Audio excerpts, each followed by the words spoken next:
कर्मण्ये बाधिकारस्य मा फलेषु कदाचने। कर्म करो, फल की चिंता मत करे इंसान। जो कर्म करेगा अच्छा तो फल देना ही पड़ेगा भगवान को।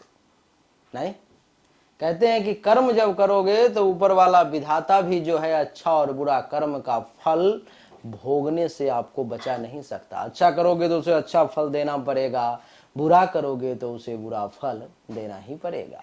देवी और सज्जनों, आज के इस वीडियो में इसी एक अच्छे सदविचार के साथ हम लोग चर्चा करने जा रहे हैं मीन राशि फल अगस्त 2024 के बारे में, जिसमें कुंडली के प्रथम भाव में राहु देवता विराजमान है, दूसरे में कोई नहीं, तीसरे में गुरु और मंगल है, चौथे में मंगल देवता 26 अगस्त को आ जाएंगे, पंचम में सूर्य हैं और बुध देवता 22 अगस्त को आ जाएंगे, छठे में सूर्य हैं जो कि 16 अगस्त को छठे भाव में आ जाएंगे और बुध देवता 22 अगस्त तक यहाँ पर में रहेंगे।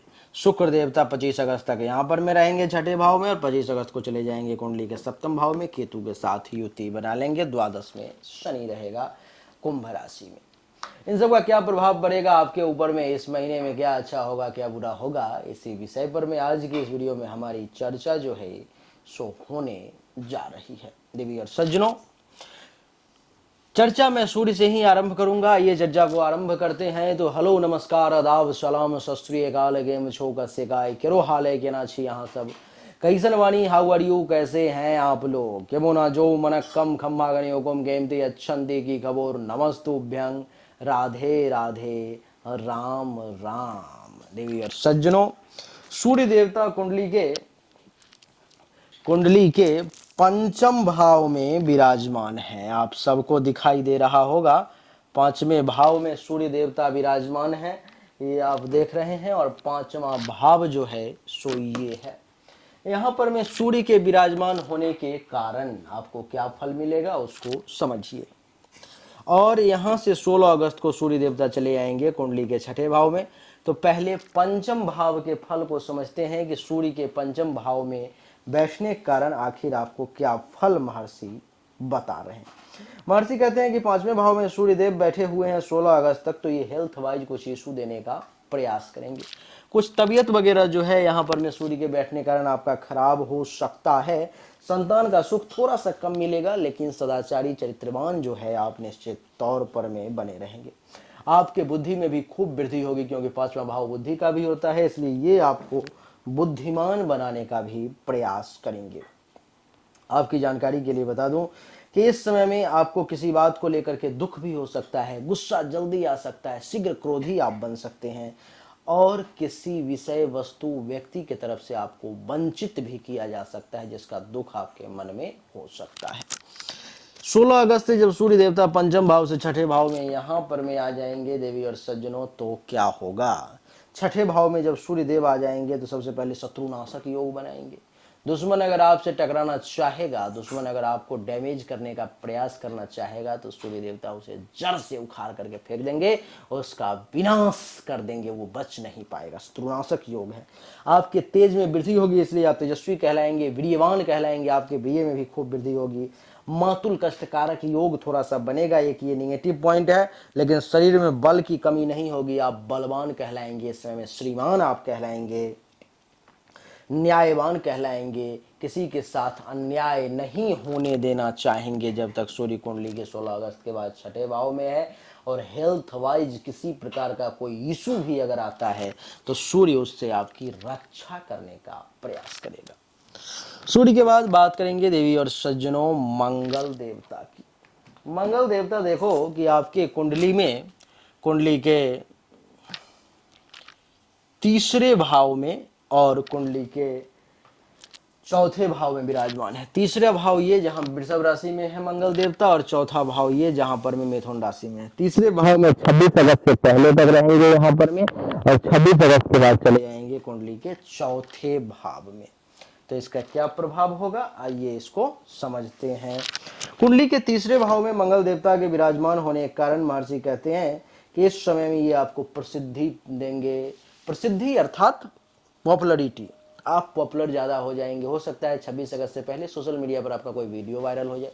हो सकता है समाज में लोग आपके बारे में कुछ ऐसा प्रचार कर दे जिससे लोग आपको ज़्यादा जानने लगे, यानी कि प्रसिद्धि का योग बन रहा है।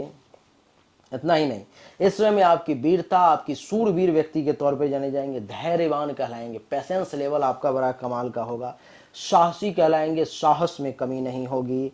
और आपकी जानकारी के लिए बता दूं कि जितना भी गुण अच्छा से अच्छा है, मंगल देवता आपके अंदर सर्वगुण संपन्न बनाने का आपको 26 अगस्त से पहले जो है सो प्रयास करेंगे। आपकी जानकारी के लिए बता दूं कि आप इस समय में बंधुओं का सुख थोड़ा सा कम आप प्राप्त कर पाएंगे, शरीर में बल की कमी नहीं होगी, जठराग्नि आपकी बहुत मजबूत प्रदीप्त होगी, भाइयों का सुख कम मिलेगा और भाषा थोड़ी सी आपकी कड़वी, थोड़ी सी तीखी, थोड़ी सी कटुभाषी व्यक्ति के तौर पर में आप जाने जाएंगे। मंगल जब 26 अगस्त को आपके कुंडली के चौथे भाव में आ जाएंगे मिथुन राशि में, तो क्या होगा, तो वाहन का सुख मिलेगा। हो सकता है आज कोई गाड़ी वगैरह खरीद सकते हैं अथवा किसी प्रकार से वाहन का सुख आप ले सकते हैं। संतान का सुख मिलेगा लेकिन माता का सुख कम प्राप्त होगा। 26 अगस्त के बाद हो सकता है घर छोड़ करके कहीं बाहर जाने का प्लानिंग कर सकते हैं। अग्नि से भय है, खतरा है, तो 26 अगस्त के बाद अग्नि से थोड़ा सा सावधान रहें। और आपकी जानकारी के लिए बता दूं, किसान वर्ग के लोगों के लिए समय बढ़िया है। भाइयों से विरोध हो सकता है लेकिन कहीं ना कहीं से विशेष लाभ भी दिलवाने का ये मंगल प्रयास करेगा। देवी और सज्जनों, मंगल के बाद बात करेंगे बुध देवता की। बुध देवता आपके कुंडली के पंचम और छठे भाव में विराजमान है, यानी कि छठे भाव में 22 अगस्त तक रहेंगे, उसके बाद ये पंचम भाव में चले जाएंगे। तो छठे भाव में 22 अगस्त तक जब तक रहेंगे तो इसका क्या परिणाम होगा, इसको समझिए। छठे भाव में रहने के कारण ये आपको 22 अगस्त तक सबसे पहले विवेकी, बुद्धिमान और विवेकी दोनों दो चीजें हैं। विवेक, आपने किसी को धोखा दे दिया, ये बुद्धि का कमाल है। आपने किसी के साथ धोखा नहीं होने दिया अथवा खुद भी नहीं दिया, ये विवेक का कमाल है। तो विवेकी भी बनाएंगे और बुद्धिमान भी बुध देवता इस समय में आपको बनाएंगे। हाँ, लड़ाई झगड़ा में थोड़ा सा विशेष इंटरेस्ट आपको रहेगा, थोड़ा सा आलसी प्रवृत्ति भी आपकी हो सकती है। हेल्थ वाइज इशू वगैरह कुछ परेशान कर सकता है, गुस्सा ज्यादा आ सकता है, थोड़े से अहंकारी भी आपको बना सकते हैं, लेकिन परिश्रम से पीछे नहीं हटेंगे। शरीर में थोड़ी सी दुर्बलता का भी आपको आभास हो सकता है, काम वासना की अधिकता देखने को मिलेगी। वैसे स्त्रियों से बड़ा प्रेम आपको मिलता हुआ नजर आ रहा है 22 अगस्त तक। 22 अगस्त के बाद जब ये बुध देवता कुंडली के पंचम भाव में आ जाएंगे 22 अगस्त के बाद, तो क्या होगा, पंचम भाव में यानी कि कर्क राशि में। कर्क राशि में जब बुध देवता पंचम भाव में आ जाएंगे देवी और सज्जनों, तो सबसे पहले ये आपके प्रसन्नता को बढ़ाएंगे। आप एक प्रसन्नचित्त व्यक्ति के तौर पे जाने जाएंगे। आपकी बुद्धि बड़ी कुशाग्र रहेगी, बहुत कुशाग्र बुद्धि के तौर पे जाने जाएंगे। गणमान्य व्यक्ति, सुखी कहलाएंगे और सदाचारी व्यक्ति के तौर पर भी जाने जाएंगे। आपका आचरण चरित्र भी बड़ा ही कमाल का होगा। इतना ही नहीं, गायन वादन की तरफ भी आपका बहुत अच्छा रुझान होगा। आप बहुत अच्छे तरीके से गायन वादन में इंटरेस्टेड हो सकते हैं। आपके अंदर कवित्व का गुण डेवलप होगा। आप एक विद्वान व्यक्ति के तौर पे जाने जाएंगे और इस समय में आपके अंदर उद्यमी, एक नया उद्यमी जन्म लेगा जो कुछ नया करने का प्रयास करेगा। तो बुध का रिजल्ट जो है बहुत बढ़िया है। बुध के बाद बात करेंगे देवी और सज्जनों देव गुरु बृहस्पति की। देव गुरु बृहस्पति आप देखो कि आपकी कुंडली के तीसरे भाव में यहां पर में विराजमान है, वृषभ राशि में, शत्रु क्षेत्र में है। क्या फल देंगे इसको समझिए। शत्रु क्षेत्र में होने के बावजूद भी तीसरे भाव में है, तो देवगुरु बृहस्पति कुछ अच्छा ही फल देंगे। जैसे कि ये जितेंद्रिय बनाने का आपको प्रयास करेंगे। जितेंद्रिय बहुत कम लोग हो पाए, तो ये देवगुरु बृहस्पति प्रयास करेंगे आपके इंद्रियों पर में विजय हासिल आपको करवा दें, इसलिए काम वासना पर विजय हासिल करवा दें, इसलिए और भी जो बुरी चीजें हैं उस पर विजय हासिल करवा दें। इसलिए ये आपको जो है सो शास्त्र के ज्ञान प्राप्त करने वाला शास्त्रज्ञ बनाने का प्रयास करेंगे। एक अच्छे लेखक, प्रवासी, योगी, ईश्वर पर आस्था रखने वाला और ऐश्वर्यवान व्यक्ति के तौर पर में ये आपको सबके सामने लाने की कोशिश करेंगे। ये आपको जो है सो महिलाओं के बीच में आपको बड़ा प्रिय बना देंगे। महिलाएं आपको बहुत पसंद करेंगे। अगर आप महिला हैं तो आपको पुरुष बहुत पसंद करेंगे। पुरुषों के बीच में आपका वर्चस्व देखने को मिलेगा और इस समय बिजनेस व्यवसाय अच्छा चलेगा। विदेश जाने की इच्छा मन में जागृत हो सकती है। पर्यटनशील और वाहन का सुख मिलने का खूब सुंदर योग जो है आपके लिए देवगुरु बृहस्पति बना रहे हैं। देवगुरु बृहस्पति के बाद अब बात करेंगे दैत्य गुरु की, शुक्राचार्य की। देवी और सज्जनों, शुक्राचार्य जो है सो कुंडली के छठे भाव में विराजमान है और 25 अगस्त को चले जाएंगे कुंडली के सप्तम भाव में। तो छठे भाव में शुक्र के विराजमान होने के कारण क्या होगा, इसके फल को समझिए। 25 अगस्त से पहले शुक्र देवता आपके कुंडली के छठे भाव में है और छठे भाव में बैठने के कारण स्त्री सुख में आपको कमी का योग बन जाएगा 25 अगस्त तक शुक्र के कारण। मित्रों की संख्या बहुत बढ़ जाएगी, आप बहुमित्रवान हो जाएंगे। दुराचार आप में बढ़ जाएगा। मूत्र रोग आपको परेशान करेगा। वैभवहीन व्यक्ति के तौर पर में भी आप जाने जाएंगे। आपके दुख में भी वृद्धि के योग दिखाई दे रहे हैं। गुप्त रोग आपको परेशान कर सकता है। महिलाओं के बड़ा प्रेमी आप कहलाएंगे। शत्रुनाशक योग भी बनेगा और खर्चा थोड़ा सा कम करेंगे। 25 अगस्त से जब शुक्र देवता कुंडली के सप्तम भाव में आ जाएंगे देवी और सज्जनों, तो महर्षि कहते हैं कि स्त्री के सुख से आप युक्त रहेंगे। महिलाओं का आपको सुख मिलेगा। उदार प्रकृति रहेगी। लोकप्रिय व्यक्ति के तौर पे जाने जाएंगे।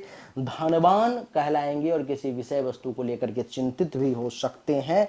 जिसका विवाह हो चुका है उसको भाग्य का विशेष साथ मिलेगा। साधु संत के तरफ आपके मन में एक विशेष भाव उत्पन्न होगा। काम वासना की अधिकता रहेगी। कुछ हल्का फल्का अल्प व्यभिचार भी आपके मन में उत्पन्न हो सकता है। चंचल प्रकृति रहेगी। भोग विलास करने का अवसर मिलेगा। गायन वादन प्रिय कहलाएंगे और भाग्य का भी अच्छा खासा साथ मिलेगा। यानी कि शुक्र का जो प्रभाव है सो सप्तम भाव में भी कुछ हद तक बुरा, बाकी अच्छा ही है। शुक्र के बाद देवी और सज्जनों शनि की चर्चा करेंगे। शनिदेव आपके कुंडली के 12वें भाव में विराजमान है यहाँ पर में, और 12वें भाव में शनि के विराजमान होने के कारण महर्षि कहते हैं कि शनि जब 12वें भाव में विराजमान हो किसी व्यक्ति का, तो उसको हेल्थ वाइज वो इशू परेशान करती है। बिना मतलब का खर्चा ज़्यादा होता है। भाषा बड़ी तीखी हो जाती है। लोगों पर विश्वास बहुत कम हो जाता है और आलसी प्रकृति का वो व्यक्ति हो जाता है। तो शनि आपको ये सब बनाने का प्रयास करेंगे। थोड़ा सा सावधान रहें। बात करेंगे राहु केतु की। राहु कुंडली के प्रथम भाव में है देवी और सज्जनों।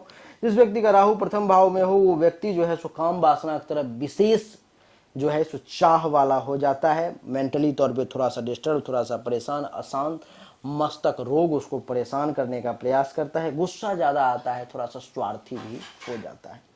राहु के बाद केतु की अगर बात करें तो केतु आपके कुंडली के सप्तम भाव में यहाँ पर विराजमान है, जिसके कारण से 7वें भाव में अगर किसी का केतु विराजमान हो तो भूत प्रेत से संबंधित उसके मन में विशेष डर जो है सो जागृत होने लगता है।